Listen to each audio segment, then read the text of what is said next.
As modern humans, we live inside a highly dangerous illusion. We look at our soaring skyscrapers, our hyper-connected digital economies, and our globalized trade routes, and we believe we are invincible. We assume that because we can order a product from the other side of the planet with a single tap on a screen, or because we can transfer billions of dollars across oceans in milliseconds, we have conquered the vulnerability that plagued those who came before us. We truly believe we are at the absolute pinnacle of human achievement, and that this peak is permanent. But we are wrong. Terribly wrong. Exactly 3,200 years ago, humanity had built this exact same system. From the sparkling waters of the eastern Mediterranean to the deep, fertile valleys of Mesopotamia, there existed a massive, tightly interwoven network of superpowers. Trade routes were wide open, and majestic stone palaces overflowed with gold, exotic goods, and unprecedented wealth. And then, in the span of nearly a single generation, this entire 1,000-year-old civilization collapsed. Not slowly, not gradually, but like a violent row of dominoes. Great cities were burned to ash and never rebuilt.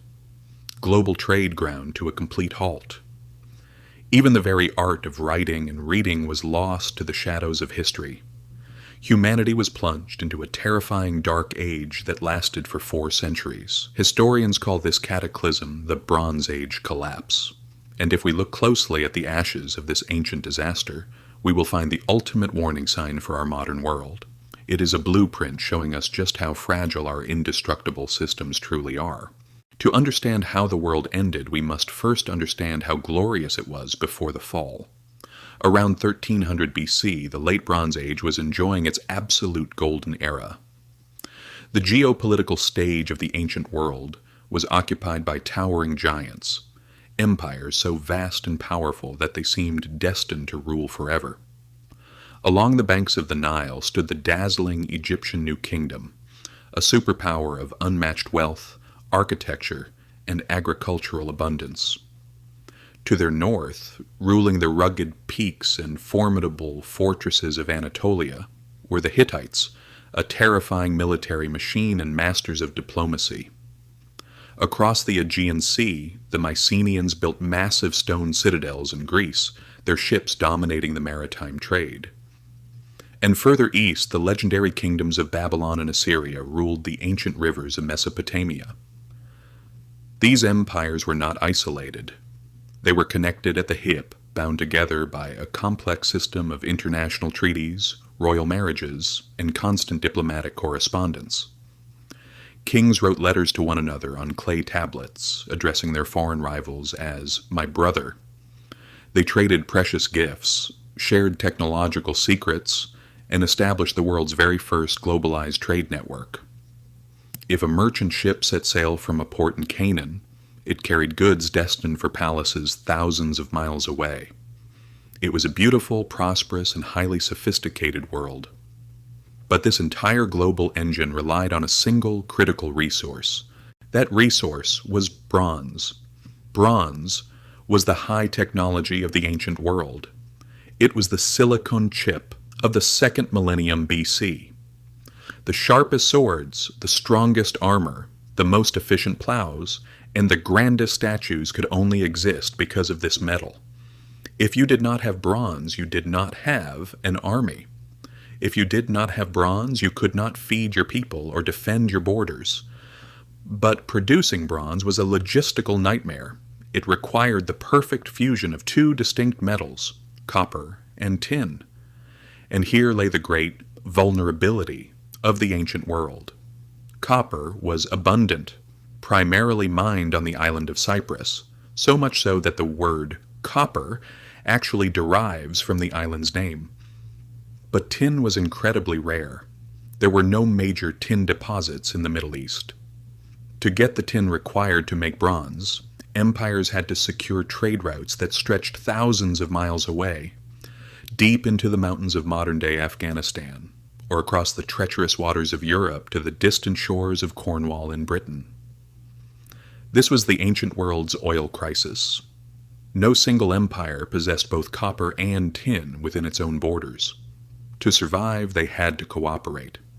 They had to keep the trade routes safe and open. Egyptian gold paid for Afghan tin. Hittite silver secured Cypriot copper. For centuries, this delicate balance worked flawlessly, generating unimaginable wealth. But this high degree of specialization and hyper-dependency meant that if even one link in this global chain snapped, the entire civilized world would face instant paralysis. And then the chain did not just snap, it was shattered. Civilizations or empires rarely fall due to a single isolated event. Just as the collapse of Rome was a slow poison rather than a sudden strike, the end of the Bronze Age was brought about by what scientists and historians call a perfect storm. A series of massive, overlapping crises hit the world all at once. The first blow was delivered by nature itself, a severe, catastrophic shift in the global climate. Modern scientific analysis of fossilized pollen, lake sediment, and cave mineral deposits reveals that around 1200 BC, the eastern Mediterranean was hit by a devastating drought that lasted for over a century. The winter rains simply stopped. The great rivers shrank to streams. Across Anatolia, Greece, and the Levant, agriculture utterly collapsed. This was not a temporary food shortage. It was a generational famine. The grand granaries of the Hittite Empire ran completely empty. We can still read the desperate cuneiform tablets recovered from the ruins of their capital. One letter from a panicked Hittite queen to the Egyptian pharaohs, Ramses II, contains a heartbreaking plea. There is no food in our lands.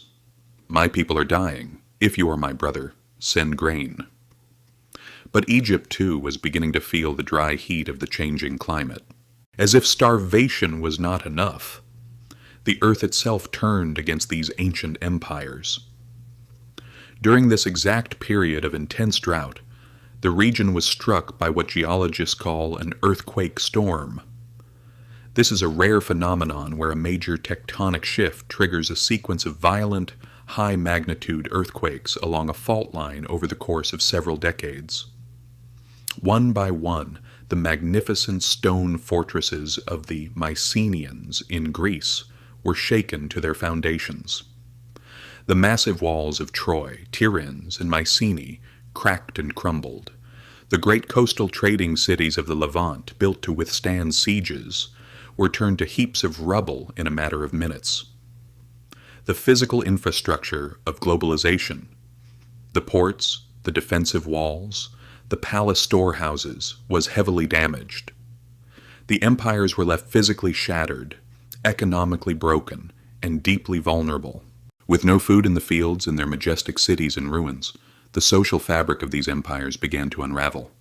This was the internal rot. The common people, starving and homeless, looked at their god-kings and realized the old gods had abandoned them. The social contract was broken. Why should a peasant labor in the heat or die in battle for a king who could not even provide a loaf of bread? Widespread civil unrest exploded across the ancient world. Starving mobs and peasant rebellions turned on the ruling elites. In city after city, archaeologists have found evidence of massive fires that burned down only the royal palaces and administrative quarters, while the surrounding residential areas remained untouched. The people were burning down the system from the inside out.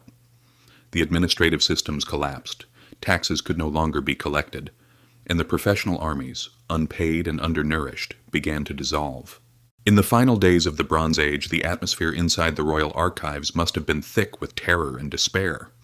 Imagine a royal scribe, sitting in a dimly lit stone chamber, listening to the distant screams of a city under siege. With trembling hands, he hastily carves cuneiform letters into a wet clay tablet. He is writing a desperate plea for military aid to a neighboring king. One such tablet, found in the ruins of the coastal city of Ugarit, reads, "My father, the enemy's ships are already here. They have burned our cities and done great evil. All my troops and chariots are away, and the land is left to itself. May my father know this." This tablet was never sent. It was found baked hard by the very fires that consumed the palace of Ugarit, hours after it was written.